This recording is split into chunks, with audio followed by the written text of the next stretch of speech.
Bapak Gubernur Mas Anies Baswedan yang saya hormati, Mas Anies Baswedan yang saya hormati, Sekjen PBNU, mentor saya, jajaran Forkombinda, dan terlebih kepada sahabat saya pendeta muda Bro Johan Sunarto. Haram hukumnya masuk ke rumah ibadah orang lain, haram. Tapi di dalam itu yang bisa saya komentari, pertama masuk ke rumah ibadah. Tapi kalau ada orang masuk gereja punya tujuan, bahkan bisa menjadi wajib. Tadi apa, ada orang minta tolong jerit-jerit dalam gereja, Anda orang muslim masuk, tolong dia. Atau Anda dikejar orang membunuh Anda, tempat yang aman masuk itu, masuk gereja. Ayo, darurat atau hajat misalnya apa, terik matahari Anda tidak kuat, berlindung di bawah gereja, boleh. Ada hajat di sini, hujan deras Anda demam flu, nggak ada tempat berlindung, masuk gereja boleh loh. Ini kita masuk ke rumah peribadatan mereka, boleh nggak? Tapi untuk kepentingan tertentu. Di dalam agama nggak dilarang. Dan ini terjadi oleh Sayyidina Umar ibn Al-Khattab tatkala pembebasan penaklukan Baitul Maqdis. Video Gus Miftah yang tampak menyampaikan orasi di sebuah gereja itu viral di media sosial, langsung mendapat kritikan pedas dari Ustadz Abdul Somad atau UAS. UAS mengatakan itu toleransi yang kebablasan.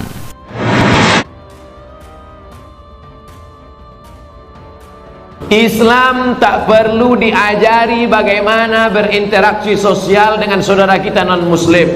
Sekarang banyak yang tak bisa membedakan, kebablasan, tak bisa membedakan mana toleransi, mana telurasin. Harus bisa dibedakan. kita harus tahu hukum dulu ya. Hukum ulama yang mengatakan haram, dia melihat apa sih? Yang mengatakan boleh melihat apa sih? Jangan-jangan yang dilihat beda, hukumnya beda, Anda samakan, Anda itu mengadu domba, namanya fitnah. Bodohnya kita kok mudah diadu domba hal-hal semacam ini. Kan ada ilmunya. Makanya saya tidak tahu yang mengatakan haram itu kasus apa yang dilihat. Nah, yang mengatakan boleh, barangkali hanya lihat ada suara apa sih itu? Atau pengen lihat bangunannya kok bagus banget, saya pengen niru, pengen bangun rumah, tapi ini bangunan kok arsiteknya bagus, nggak ada ciri khas ke Nasrani, saya pengen niru, ya masuk, sah. Biarkan, akan ini dah toleransi dijaga. Tidak boleh orang Islam masuk ke gereja lo menghinakan gereja, buang kotoran di gereja, nggak boleh. Ini mengganggu ahli zimmah, Nabi marah. Lihat, yang di luar Islam semoga faham makna ini, karena sebelumnya kita harus hidup berdampingan yang indah. Toleransi seperti itu, tak ketahuilah. Ayo kita berdampingan yang indah. Kita satu bangsa, satu negara, ya. Ayo kita indah di dunia, ya. Ahli iman semuanya, tolong Anda yang lembut hati. Kemudian ada yang memahami toleransi secara kebablasan. Saya kasih contoh misalnya, ada orang yang mengatakan semua agama itu benar, titik.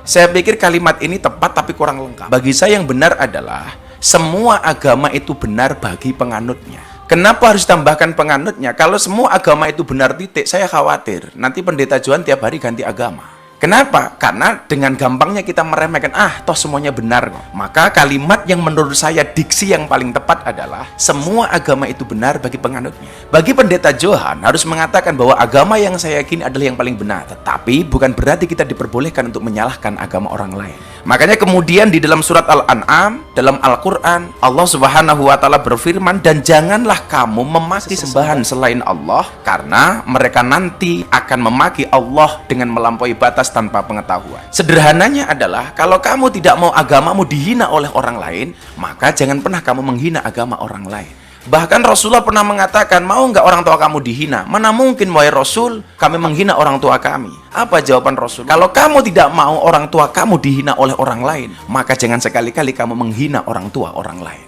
Bagaimanakah hukumnya? Saya pernah lihat di YouTube, ada dua pendapat yang berbeda dari dua ustadz yang berbeda. Ada yang bilang makruh dan ada yang bilang haram. Sebenarnya bagaimana hukumnya mengunjungi tempat ibadah agama lain, biar kita orang awam paham tentang hal ini? Syukron Buya.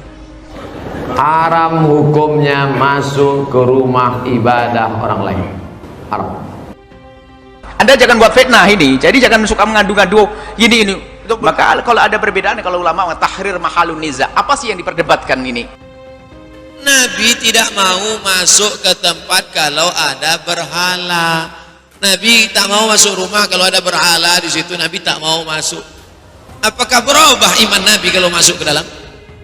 Saya tanya sekali lagi, Nabi tak mau masuk ke dalam rumah, ke dalam tempat, kepala gedung apapun kalau ada berhala. Apakah iman Nabi akan berubah kalau masuk ke dalam? Tidak. Kenapa dia tak mau masuk? Kita ikut sunnah Nabi apa ikut sunnah orang? Sunnah Nabi. Saya ikut Nabi. Kalau ada di antara ibu yang mau ikut orang, silakan. Saya ikut Nabi Muhammad. Waktu yang mengatakan haram dia ngelihat apa? Yang mengatakan tidak haram melihat apa? Ini harus dijelaskan dulu.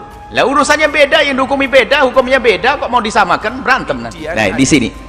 Ini terlepas dari jika ada orang masuk karena sesuatu.